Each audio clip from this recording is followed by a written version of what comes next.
F1 Extrassa tänään. Schumi palasi radalle ja oli Barcelonan testien nopein. Heikki Kovalainen myös kärkivauhdissa. Uudet sääntöuudistukset tuovat tiimeille ja kuskeille haastetta ensi vuodeksi. Tervetuloa F1 Extran mukana tänne kauniiseen Barcelonan kaupunkiin. Formulaväelle tämä 1,6 miljoonan asukkaan kaupunki on vuosien saatossa tullut tutuksi. Onhan täällä ajettu Formula 1-testejä varmasti enemmän kuin millään muulla radalla. Circuit de Catalonian rata on noin kilpa-areenanakin yksi maailman suosituimmista. Siitä kertoo se, että tämän vuoden Espanjan GP:ssä sunnuntaina lyötiin yleisöennätyksiä, kun paikalla oli yli 140 000 katsojaa. Mutta toki Barcelona on tunnettu paljon muustakin kuin Formula-radastaan. Barcelonan kaupungin historia on värikäs. Jo ennen kuin päästiin 1000-luvulle, olivat kaupunkia hallinneet monet eri tahot. Maureilla on kuitenkin oma vahva jalansijansa tämän Katalonian pääkaupungin historiassa. 1800-luvun lopun arkkitehti Antoni Gaudi on myös päässyt lähtemättömästi jättämään merkkejä kädenjäljestään. Tunnetuimpana lienee katolinen temppeli Sagrada Familia aivan kaupungin keskustassa. Gaudi ryhtyi suunnittelemaan tätä valtavaa rakennusta vuonna 1884 ja työskenteli sen parissa elämänsä viimeiset 40 vuotta. Se ei tullut silloin valmiiksi, eikä se ole valmis vieläkään. Sen valmistumisen odotetaan kestävän vielä kymmeniä vuosia. Ympäri Barcelonaa on myös paljon muita arkkitehti Gaudin omaperäisiä luomuksia. Barcelonassa ei voi käydä ilman, että kävelee La Ramblan kävelykadun päästä päähän. Katutaiteilijoita on joka lähtöön ja täällä sykkii Barcelonan sydän yötä päivää.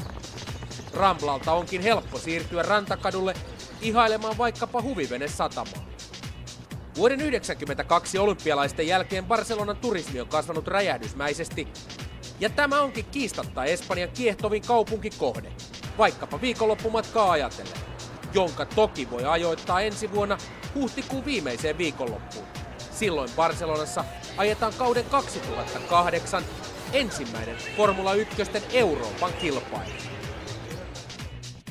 Nyt lähdetään purkamaan sitten testiviikon antia. 3 päivän aikana kierroksia ajettiin jälleen tuhansia. Kaikki tiimit olivat paikalla, mutta suurimman huomion varasti reilun vuoden tauon jälkeen paluun ratin taakse tehnyt Michael Schumacher.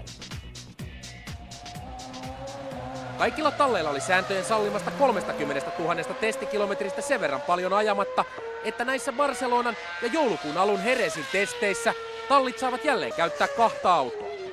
Ferrari heitti tuleen heti kovan nimen, kun Michael Schumacher palasi reilun vuoden ajotauon jälkeen rattiin.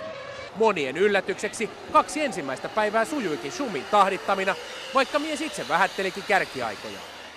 I don't know the lap times that were done here during the Grand Prix weekend. Actually, I have no reference to this, but now you have to consider it's winter time. Always in winter you are quicker. It's the end of the season, the car has developed compared to when we were here in the beginning of the year. So it's normal that things improve and may seem better than you were expecting. Mutta muut kuskit kyllä huomioivat Schumin virheettömät 2 päivää. Yeah, great. I think he drove very well.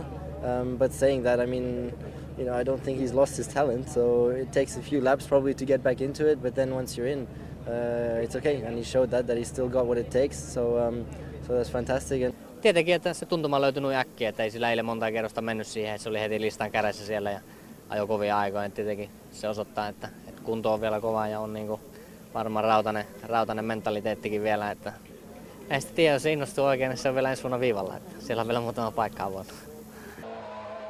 Heikki Kovalainen oli koko ajan kärkivauhdissa ja nyt kun mentiin ilman luistonestoa, tarjosi Renault jälleen uutta haastetta. Nyt saa vähän jo niinku sladitellakin välillä, että hitaassa mutkissa lyö jo vähän pyörät tyhjää ja täytyy vähän tarkemmin ajaa. Että mun mielestä ihan mukavaa, että mä luulen, että tulee ihan mielenkiintoisia kisoja ensi vuonna. Kovalaisen sopimustilanteeseen ei saatu vielä mitään vahvistusta, mutta jo se, että Heikki ajoi kaikki 3 päivää Nelson Piquet juniorin pyöritellessä peukaloita, kieli hiukan siitä, että työpaikka saattaa säilyä Renaultilla. Mutta tässä vielä odotellaan ja katsotaan, että mikä se hyvä vaihtoehto ja paras vaihtoehto mulle on ja odotellaan mitä muut kuskit tekee ja lähinnä Alonso, että mitä se tekee.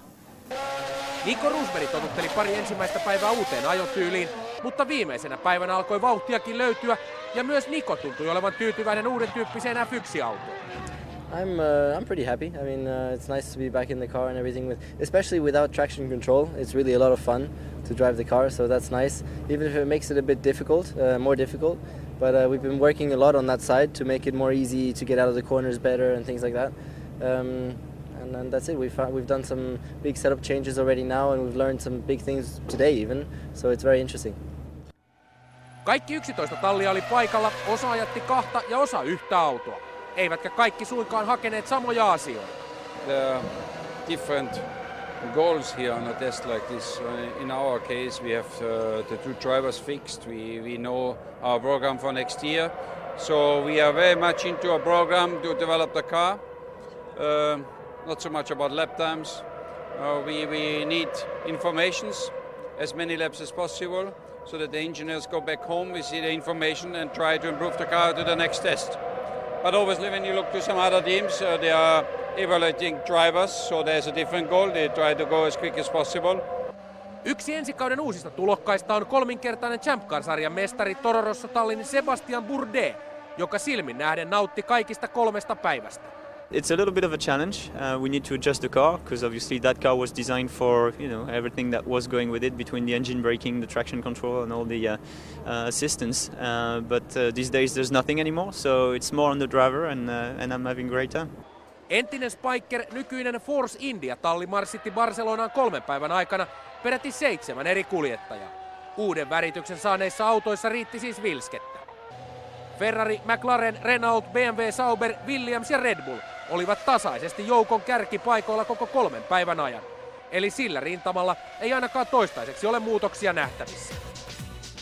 Mikä näiden testien merkitys sitten oli ja mitä ne kertoivat? Sitä pohdiskelee seuraavassa Maikkarin todellinen F1-asiantuntija, yli 300 GP-mies Erkki Mustakari. 3 päivää äijät tahkos ympäri Katalonia moottorirataa ja täytyy todeta, että ei oikeastaan mitään yllättävää toi 3 päivän rupeama tuonut tullessaan. Ferrari on edelleen nopea, McLaren on nopea, BMW Sauber on nopea, eli juuri ne tallit löytyy tuolta kärjestä Kovalaisen Heikki Renault-autolla niin ikään koko ajan nopeimpien joukossa, eli ei tuo Intuista antanut mitään uutta tuo testirupeamaan. Ja se täytyy vaan muistaa se, että kun niin harvoin päästään testaamaan nykyään johtuen tästä yhteisestä sopimuksesta, niin eri tallilla on erilaiset ohjelmat. Jotkut haluaa vielä kokeilla jotain uusia osia, jotkut haluaa ajattaa nuoria kuljettajia ja jotkut yrittää vaan kerätä valtavasti tietoa, eli ajetaan ikään kuin varman päälle ja huolehditaan, että auto kestää aamusta iltaan hajoamatta. Siis nyt kaikki joutuu käyttämään samaa sähkökeskusyksikköä, eli englantilaisittain ECU, joka on valmistanut McLarenin sisaryhtiö McLaren Electronics, ja se on saanut aikaa vähän mustasukkaisuutta muiden tallien keskuudessa, ja monet on sitä mieltä, että se, että sen tekee McLarenin sisaryhtiö tuon yksikön, niin se antaa heille sellaisen edun, josta saattaa olla vähän pitemmässä juoksussa McLarenille enemmän hyötyä kuin muille. Mutta mä itse uskon, että kun tämän alun yli on päästy, niin mä luulen, että se tasoittuu vähän pidemmässä juoksussa. Ja ennen kuin päästään ensi maaliskuuhun ja uuden formulakauden alkuun, niin mä luulen, että kaikki toi tuommoinen höpinä siitä, että se on etu McLarenille, se tulee tasaantumaan. Sen tarkoituksena on itse asiassa sillä on 2 tarkoitusta. Yksi on se, että voidaan kustannuksia laskea sillä, että on yksi järjestelmä käytössä kaikilla talleilla. Se on yksi syy. Toinen on se, että FIA pystyy tarkkailemaan eri tallien toimintaa lyömällä oman läppärin kiinni siihen järjestelmään ja imemällä sieltä sitten kaikki se tieto, mikä sieltä on saatavissa, ja vertaa näin saatuja tuloksia, ja näin ollen voidaan nähdä, pelaako joku filunkia tai ei. Luistonesto on yksi iso asia, joka nyt poistuu sitten ensi kaudella, ja tämä lienee jo 2. tai 3. kerta viimeisen 15 vuoden aikana, kun luistonesto poistuu. Väitetään, että se tulee sitten erottamaan hyvät kuljettajat huonommista kuljettajista, kun joudutaan ajamaan sillä, että varpaalla säädellään kaasupolinta ja ennen kaikkea sitä, että kuinka lähdetään mutkista ulos.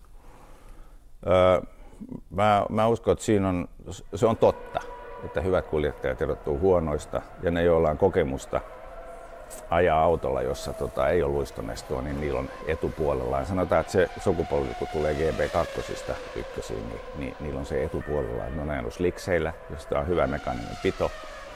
Ja sitten se, että ei ole ollut luistonestoa käytössä, niin se on ainakin jossain vaiheessa tai johonkin pisteeseen asti se saattaa olla etu. Jos lähdetään arvioimaan tämän kauden viimeisiä testejä sillä silmällä, että mitä ensi kausi tuo tullessaan, niin ei kovin paljon voida vielä vetää johtopäätöksiä. Ja se johtuu vain siitä yksinkertaisesta syystä, että meidän pitää odottaa, että nämä uudet autot, joita tallit valmistaa ja rakentaa, että kun ne saadaan radalle. Näin on kauden viimeistä edelliset testit täällä Barcelonassa saatu pakettiin, mutta hommaa jatketaan tänä vuonna vielä 3 päivän verran. Pysytään täällä samassa maassa, mutta siirrytään hiukan etelämmäksi Jerezin radalle. Silloin Kimi Räikkönen aloittaa hallitsevana maailmanmestarina valmistautumisen kauteen 2008. Nyt Barcelona vaikenee, mutta muistattehan, maikkarilla formulat eivät lopu koskaan.